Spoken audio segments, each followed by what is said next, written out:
오늘은 고린도전서 7장 1절부터 40절인데 이 본문이 매우 깁니다.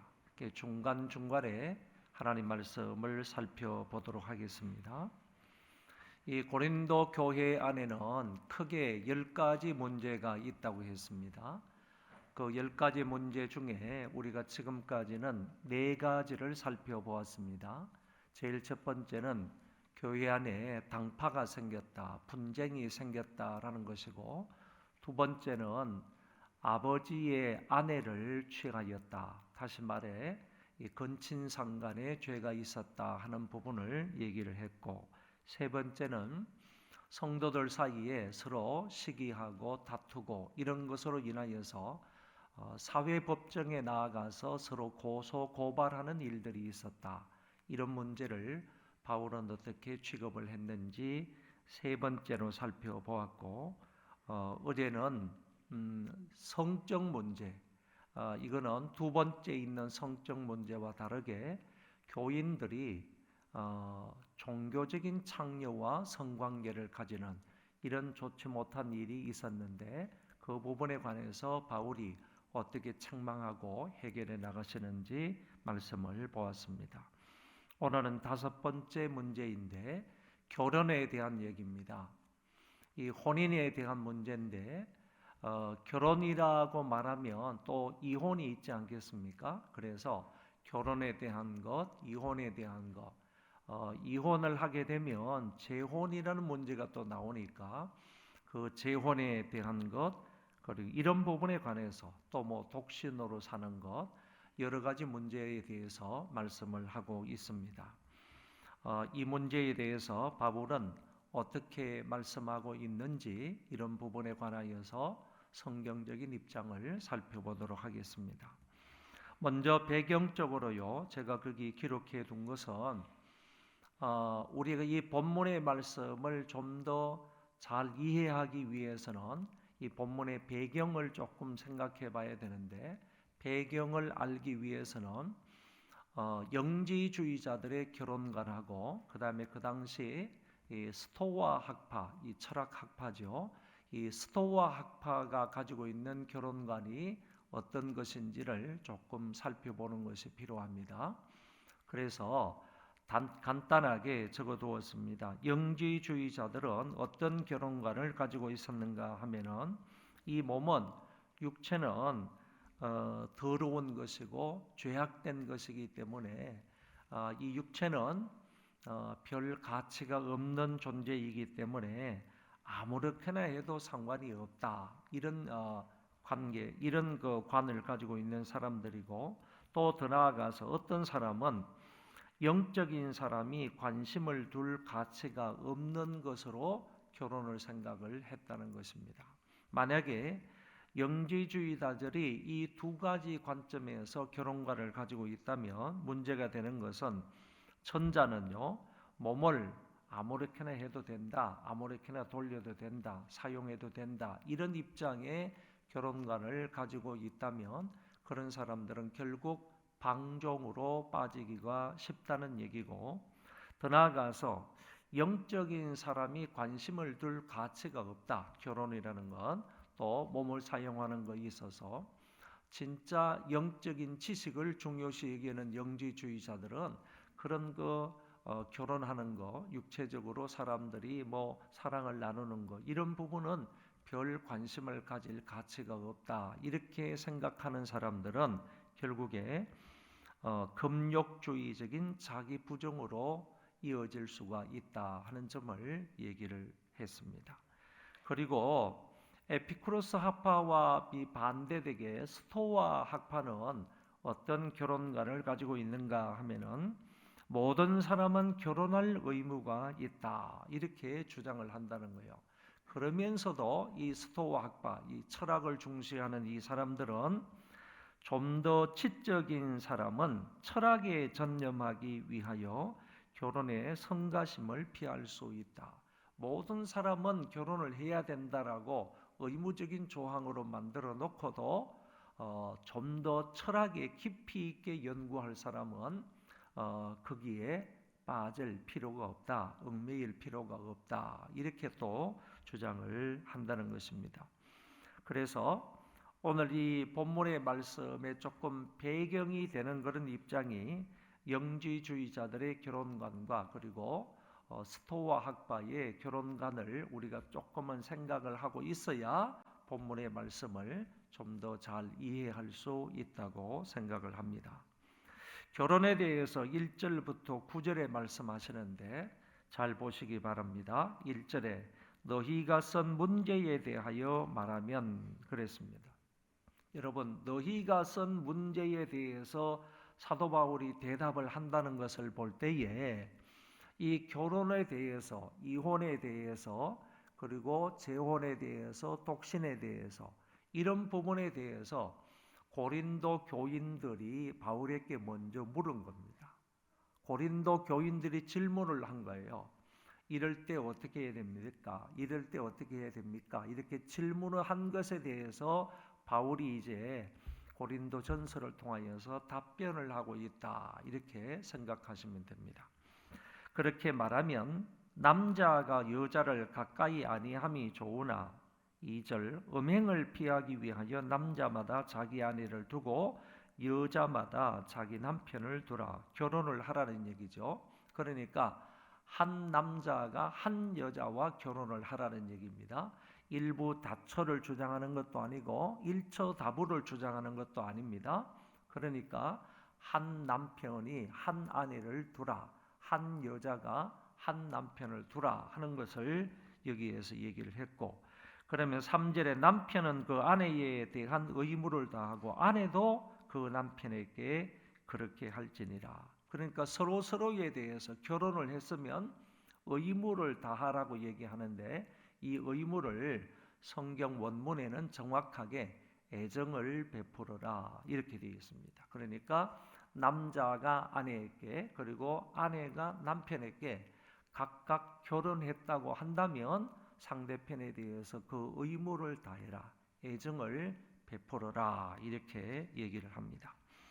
아내는 자기 몸을 주장하지 못하고 오직 그 남편이 하며 남편도 그와 같이 자기 몸을 주장하지 못하고 오직 그 아내가 하나니 5절 서로 분방하지 말라, 다만 기도할 틈을 얻기 위하여 합의상 얼마 동안은 하되 다시 합하라. 이는 너희가 절제 못함으로 말미암아 사탄이 너희를 시험하지 못하게 하려 함이라.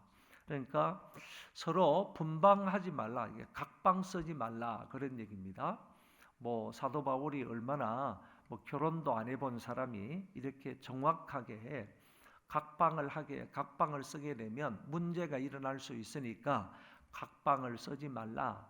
분방을 하게 될 경우에는 특별히 기도하기 위하여서 분방할 수 있지만은 그것도 너무 길게 하지 말고 오래 하지 말고 사탄이 시험하기가 쉽고 그 시험에 넘어갈 수가 있으니까 너희들 오래 분방하지는 말고 기도할 틈을 얻기 위해서는 각방을 쓸 수가 있다 이렇게 얘기를 하는 것입니다.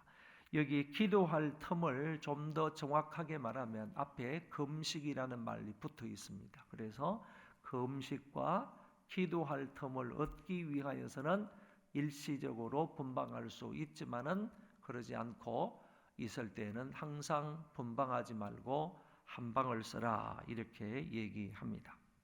6절 그러나 내가 이 말을 하면 허락이요 명령은 아니니라. 나는 모든 사람이 나와 같기를 원하노라.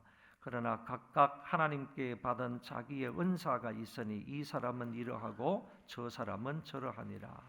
그러니까 은사가 있다, 각 사람에게 은사가 있다, 나와 같이 지내는 것이 좋다 하는 이 말은 바울은 이렇게 결혼을 얘기하면서 나와 같이 그냥 독신으로 지내는 것이 좋다라고 얘기하면서 독신으로 지낼 사람은 뭐가 있어야 되느냐 하면은 독신의 은사가 있어야 된다 그런 얘기를 하고 있는 겁니다. 독신의 은사가 있는 사람은 독신으로 지내도 좋지만은 그렇지 않은 사람은 결혼하라. 8절 9절 내가 결혼하지 아니한 자들과 과부들에게 이르노니 나와 같이 그냥 지내는 것이 좋으니라. 그러니까 결혼하지 않은 사람, 그리고 사별하여 과부가 된 사람, 그런 사람은 나와 같이 그냥 지내는 것이 좋다, 이렇게 바울이 얘기합니다. 만일 그럼에도 불구하고 절제할 수 없거든 결혼하라. 정욕이 불같이 타는 것보다 결혼하는 것이 낫다, 이렇게 얘기를 했습니다. 그러니까 1절부터 9절에 대해서는 이 결혼에 대해서 주로 바울의 입장, 그리고 하나님의 뜻에 관해서 말씀을 하신 것입니다. 이제 10절부터 16절은 이혼에 관하여서 얘기를 합니다. 10절부터 16절까지 읽겠습니다. 시작. 결혼한 자들에게 내가 명하노니 명하는 자는 내가 아니요 주시라. 여자는 남편에게서 갈라서지 말고 만일 갈라섰으면 그대로 지내든지 다시 그 남편과 화합하든지 하라. 남편도 아내를 버리지 말라. 그 나머지 사람들에게 내가 말하노니 이는 주의 명령이 아니라 만일 어떤 형제에게 믿지 아니하는 아내가 있어 남편과 함께 살기를 좋아하거든 그를 버리지 말며 어떤 여자에게 믿지 아니하는 남편이 있어 아내와 함께 살기를 좋아하거든 그 남편을 버리지 말라. 믿지 아니하는 남편이 아내로 말미암아 거룩하게 되고 믿지 아니하는 아내가 남편으로 말미암아 거룩하게 되나니 그렇지 아니하면 너희 자녀도 깨끗하지 못하니라. 그러나 이제 거룩하니라. 혹 믿지 아니하는 자가 갈리거든 갈리게 하라. 형제나 자매나 이런 일에 구애될 것이 없느니라. 그러나 하나님은 화평 중에서 너희를 부르셨느니라. 아내된 자여 내가 남편을 구원할는지 어찌 알 수 있으며 남편된 자여 내가 내 아내를 구원할는지 어찌 알 수 있으리요. 한마디로 말하면 결혼했으면 이혼하지 말라, 그런 얘기. 이혼하지 말라. 결국에요, 자녀들에게, 본인들에게도 치명적인 상처일 뿐만 아니라 자녀들에게도 심각한 상처가 된다. 그러니까 절대로 갈라서지 말라 하는 점을 얘기를 했습니다. 오른쪽 편의 위에 37페이지 제일 위에 보면 결혼을 했으면 혹시 믿지 않는 남편, 믿지 않는 그런 아내와 결혼을 했으면 믿지 않는 자에게 우선적인 결정권을 주라, 그런 얘기입니다. 안 믿는 사람에게 우선적인 결정권을 주라. 믿지 않는 자가 갈라서기를 원하면 그럴 수 있지만은 그러나 화목하는 게 좋다. 그래도 같이 사는 것이 좋다, 그 말이고, 이유는 믿지 않는 자가 너로 인하여 구원을 받았는지 알 수 없기 때문이다. 이거는 양쪽 편에 똑같은 겁니다. 남편이 만약에 믿지 않을 때도 똑같은 거고 여자가 믿지 않을 때도 똑같다. 그 사람에게 우선권을 두되 그러나 서로 화목해서 사는 것이 좋다 하는 점을 여기에서 얘기를 했습니다. 그 가운데 보면 세네카라는 사람은 결혼하기 위해 가정을 떠나고 이혼하기 위해 결혼한다. 참 이 철학자들은 뭐 이런 엉뚱한 말로요, 뭐 진짜 뭐 헷갈리는 이런 말로 그냥 이런저런 말을 해가지고 불편하게 만드는데, 이혼하기 위해 결혼한다. 뭐 이혼을 좀 조장하는 듯요, 이혼을 합당하게 시키는, 합당한 그런 것으로 주장하는 것처럼 이 세네카 사람은 이렇게 얘기를 했습니다. 그리고 샴마이 학파, 히브리 학파입니다. 유대인들 가운데에서 샴마이 학파하고 힐렐 학파가 있는데, 샴마이 학파는 아내가 부정한 경우에만 이혼할 수 있다. 이거는 상당히 구약적인 배경을 가지고 말한 거죠. 힐렐 학파는요, 남편은 음식 하나를 망쳐도 아내와 이혼할 수 있다. 못된 남자들 이렇게 얘기를 하고 있습니다. 여러분들은 샴마이 학파는 따를지언정 힐렐 학파는 눈에도 두지 않는 것이 좋을 것 같습니다. 자, 그 다음에 17절부터 24절 나오는 말씀인데, 이 부르신 그대로 행하라. 하나님이 나를 부르신 그대로 있으라. 결혼을 했으면 결혼한 그 상태로 있으라. 만약에 결혼을 안 했으면요, 사도 바울의 입장은 결혼 안 한 대로 있는 게 좋다. 그러나 정욕이 불타면 결혼하라. 이제 부르신 바대로 있으라. 사도 바울은 부르심을 받았기 때문에, 다시 말해서 그 독신의 은사가 있었기 때문에 독신으로 있었다는 거예요. 그러니까 하나님께서 나를 부르신 대로 그 자리에 있어라 하는 것을 말씀하시는 거고요. 제일 밑에 독신 생활과 처녀 결혼 문제에 대해서 25절부터 38절 굉장히 긴 말씀을 하고 있는데 한 장 넘겨보세요. 26절 다음에 제가 이제 설명을 써놓은 것이 있어요. 간단하게 설명을 써놓은 것만 제가 읽어보도록 하겠습니다. 처녀는 처녀로 있는 것이 좋으니 임박한 환난을 피하기 위해서다. 처녀가 결혼을 하는 것보다도 그냥 처녀로 있는 것이 좋다. 우리 혼기에 꽉 찬 우리 그 자녀를 둔 처녀를 둔 우리 부모님들은 좀 걱정이 되는 말씀이에요. 처녀는 처녀로 있는 것이 좋으니 임박한 환난을 피하기 위해서다. 임박한 환난을 당하면요, 정말 가정을 가지고 있으면 이런저런 걱정들이 태산 같죠. 그래서 그와 같은 임박한 환난을 피하기 위해서는 처녀는 처녀로 있는 것이 좋다. 이런 얘기를 했고 27절에 당신이 약혼을 했으면 약혼한 대로 있고, 그걸 또 무르지 말라는 거죠. 임박한 환난이 다가오는데 내가 이 약혼을 무르야 되겠다, 이러지 말라는 거죠. 독신이고 약혼을 안 했으면 그대로 있어라. 28절에 장가가고 시집가는 것은 결코 죄가 아니다. 31절에 보면 때가 단축하여졌다. 그러므로 안에 있는 자들, 우는 자들, 기쁜 자들, 매매하는 자들, 세상 물건을 다 쓰는 자들은 그렇지 않은 자들처럼 살라고 하셨다. 이것들은 죄악이 아닙니다.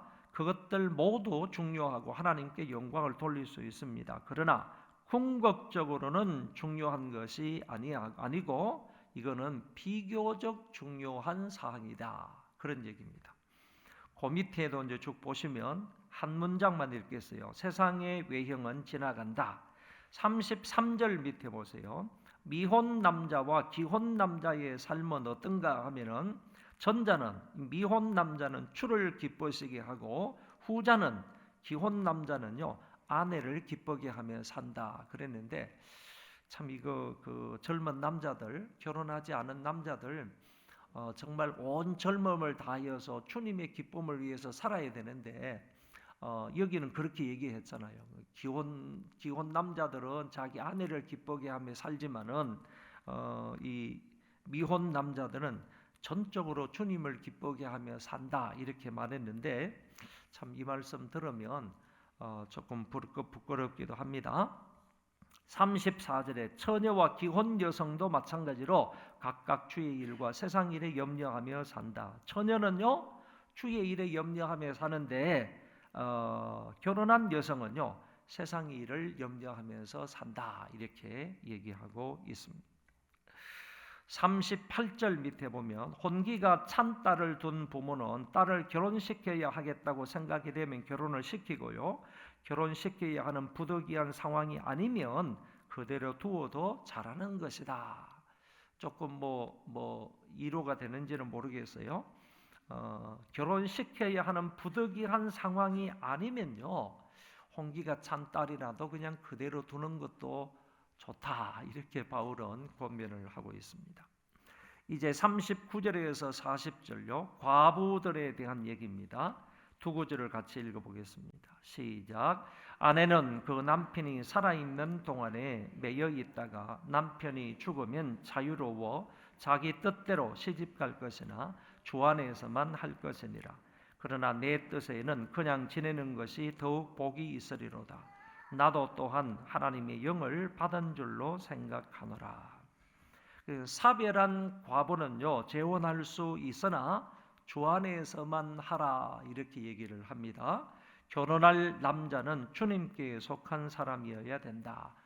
주님 안에 있는 사람이어야 된다. 믿는 사람이어야 된다. 그러나 그냥 지내는 것이 더욱 행복할 것이다. 그러니까 사별한 과부가 재혼할 수 있지만은 그냥 지내는 것이 재혼하는 것보다 더 행복할 것이다. 이렇게 권면하고 있습니다.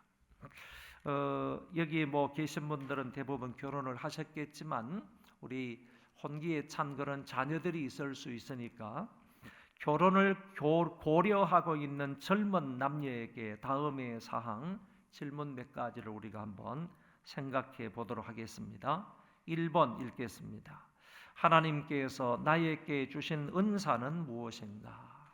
나에게 주신 은사가 무엇인가? 이것을 잘 생각을 해야 한다는 것이죠. 2번, 나는 믿는 사람과 결혼하는가? 그러니까 불신자와 멍해를 같이 하게 되면 여러 가지로 어려운 점이 많이 있습니다. 오늘 본문에서는 불신자와 결혼을 했다고 할지라도 내가 잘못했구나, 이거를 뭐 갈라서거나 이혼하거나 그러지는 말고 그냥 화평하는 것이 좋다. 혹시 그 사람을 구원할 수 있을 수 있으니까 이렇게 말씀하고 있는데, 그러니까 결혼을 하기 이전에 이 문제는 반드시 고려해야 한다는 것입니다. 믿는 사람과 결혼을 하는가? 3번 시작. 현재의 상황은 결혼해도 좋은 상황인가? 4번 이 결혼은 그리스도를 섬기는 일에 어떠한 영향을 미칠 것인가?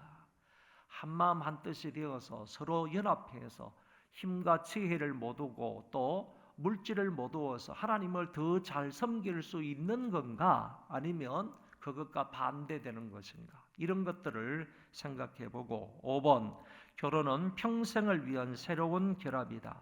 나는 이에 대한 준비가 되어 있는가? 뭐 어떤 물질적인 준비뿐만 아니라 어떤 영적인 준비도 되어 있는가라는 것입니다. 영적으로 육적으로 잘 준비가 되어 있는가? 이런 부분들을 생각해 봐야 합니다. 뭐 흔히들 말하기를 결혼하기 전은 3번은 기도를 해야 된다, 뭐 그러지 않습니까? 그러니까 3번은 정말 심도 있게 기도를 해서 이런 부분에 대해서 고려를 할 필요가 있다고 봅니다. 결론입니다. 1번 음행을 피하기 위하여 결혼하라 그랬는데 마치 이 한 목적 때문에 결혼을 해야 된다 이렇게 생각할 필요는 없습니다. 우리가 결혼을 하는 여러 가지 목적이 있는데 그 중에 한 목적이 음행을 피하기 위함이라는 거죠. 그렇지만은 내가 결혼을 하는 주 목적이 음행을 피하기 위한 목적은 아니다라는 것입니다. 왜냐하면은 생산을 위한 목적도 있습니다. 중요한 목적이죠. 그리고 하나님의 영광을 위해서 둘이 한마음 한뜻을 갖기 위해서 결혼을 합니다. 그리고 음행을 피하기 위해서 결혼하는 것. 결혼의 목적이 단순히 음행을 피하기 위한 목적만 아니라 다른 목적도 있는데 바울은 여기에서 그 중에 한 가지를 얘기를 하고 있는 것입니다. 결혼을 했으면 남편은 남편대로 여자는 여자대로 그 의무를 다해야 합니다. 특별히 애정을 베푸는 것은 그 의무이니까 잘 감당해야 한다는 겁니다. 요새요 사람들이 이렇게 말을 해요. 결혼을 하게 되면 결혼을 하기 전에는요 눈을 부릅뜨고 상대방을 관찰을 해야 되고, 결혼을 하게 되면요 눈을 반쯤만 뜨고 상대방을 봐야 된다 그래요.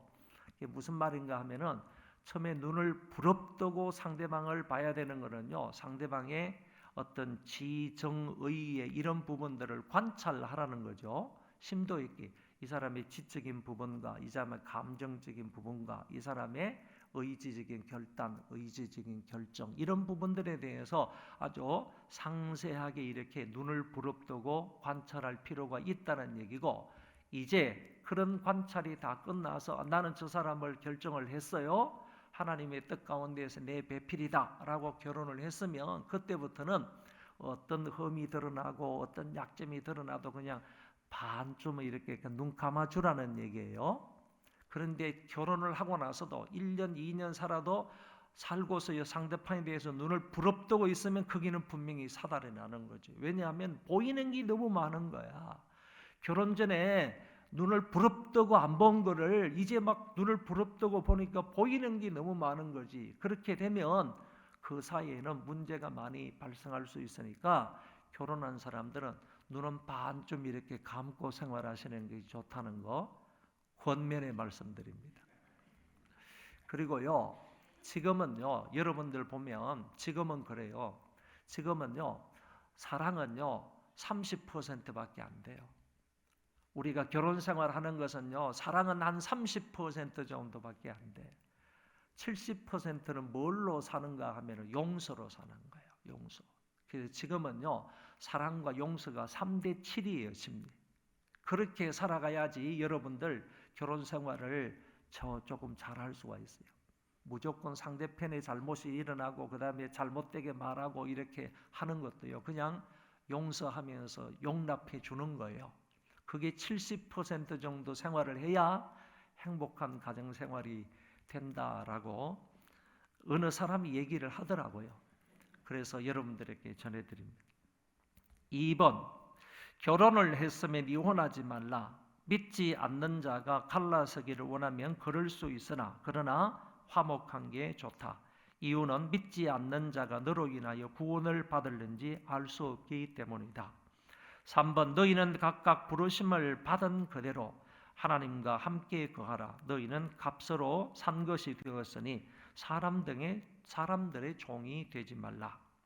장가가고 시집가는 것은 결코 죄가 아니나 약혼을 했으면 약혼 한 대로 있고 독신이고 약혼을 안 했으면 그대로 있으라. 약혼을 했으면 그대로 지키라 하는 것이고, 그냥 약혼을 안 했으면 약혼을 안 한 상태로 홀로 있는 것이 좋다, 그런 얘기죠. 5번, 남편과 사별한 과부는 재혼할 수 있으나 주 안에서만 해야 하나 그냥 지내는 것이 더욱 복되다. 기도 제목 3가지가 있습니다. 다 같이 한번 읽고요, 우리 찬송 부른 후에 이 기도 제목을 따라 기도하도록 하겠습니다. 1번, 2번, 3번 다 같이 읽겠습니다. 결혼, 이혼, 독신, 재혼 등등의 문제를 잘 이해하고 하나님의 뜻을 잘 분별하여 살게 해 주시옵소서. 자녀들이 좋은 배우자를 만나 행복한 가정생활하게 해 주시옵소서. 결혼을 하든 안 하든 주님을 기쁘시게 하는 삶이 되게 하여 주옵소서.